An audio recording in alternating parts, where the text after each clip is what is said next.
Hi guys, welcome back. It's LSP. It's currently the 14th of April 2021. I'm not going to stay too long, just going to do a brief overview of Swissborg. And then tomorrow during the Smart Talk, I'm going to be going through CHSB in a bit more detail, discussing the week's price delivery so far, or price action so far, and what we could potentially be expecting for the weekend. As always, guys, these are my thoughts and opinions. Make sure you do your own research, take everything that I say with a pinch of salt, and make sure you stick to your own sort of investment goals or trading goals or plans, should I say. So with that said, I had some charts. Sorry, not some charts. I had some levels that I had noted, and I was kind of doing a video previously, so I'll just put everything back on for a second just to show you. But effectively, these are the levels, as you guys have seen many times in the videos up to this point.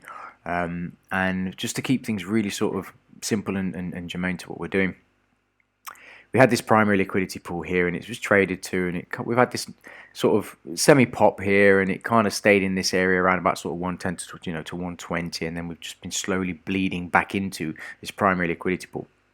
Now, I stand firm on what I'm saying about the 128 level. Yeah, I absolutely believe that. I absolutely stand by what I say. I have a lot of confidence and belief, not only in Swissborg as a company, but in my analysis and the way that I can read price. So this is not just some random area that I'm just saying, no, please go there so I can prove a point. I genuinely believe it's going there, absolutely.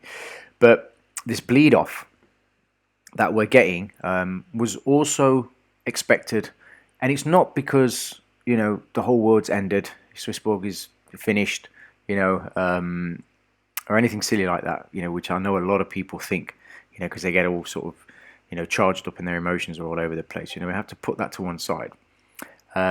What's important, I'll just turn this down, sorry guys.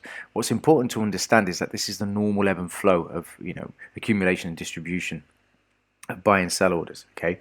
So we've dipped into and effectively removing these liquidity pools. There's no liquidity left, and I made a reference to this before, and I was saying there's almost no liquidity left. So if it goes down, it's going to go down, possibly into the 93 to 72, or it could be 92 to 73 level, but effectively it's kind of down here where the remaining liquidity is left, okay? And we've dipped into that, and we had a nice little sort of back and forth here. I do know that there was a protect and burn trigger today as well, so that's helped to stabilize price a little bit. But liquidity is liquidity, and you guys have seen many times, that these areas are very sensitive. In the videos that I do, I show you some areas, and when they're traded to, they're quite sensitive, and there's a reason for that. And obviously, as I continue to do the videos, you're going to see more and more how all of this kind of fits together. But going forward, I believe we're going to stabilize in this area. I don't believe we're going to be going much lower. I will say this.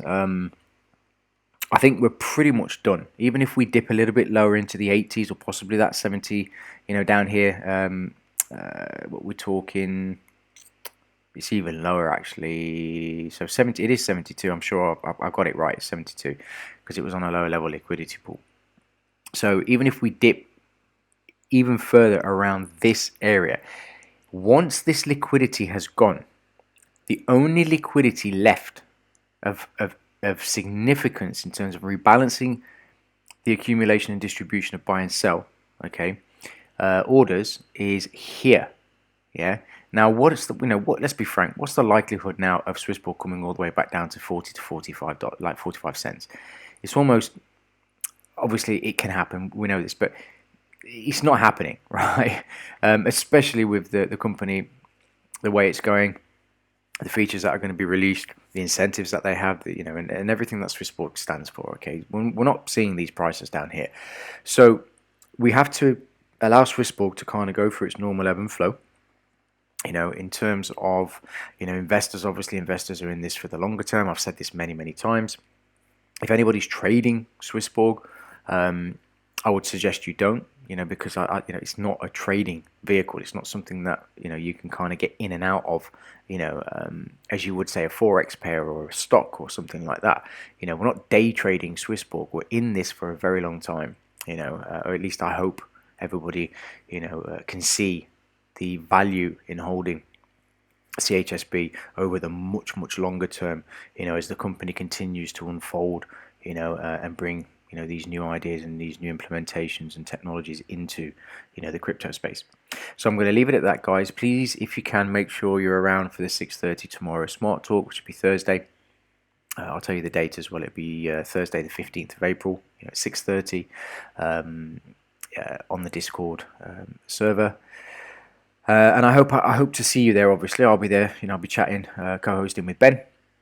We've got some great people in there that talk. And we have a nice little chat. We go back and forth as well after the session. So if you can make it, please do.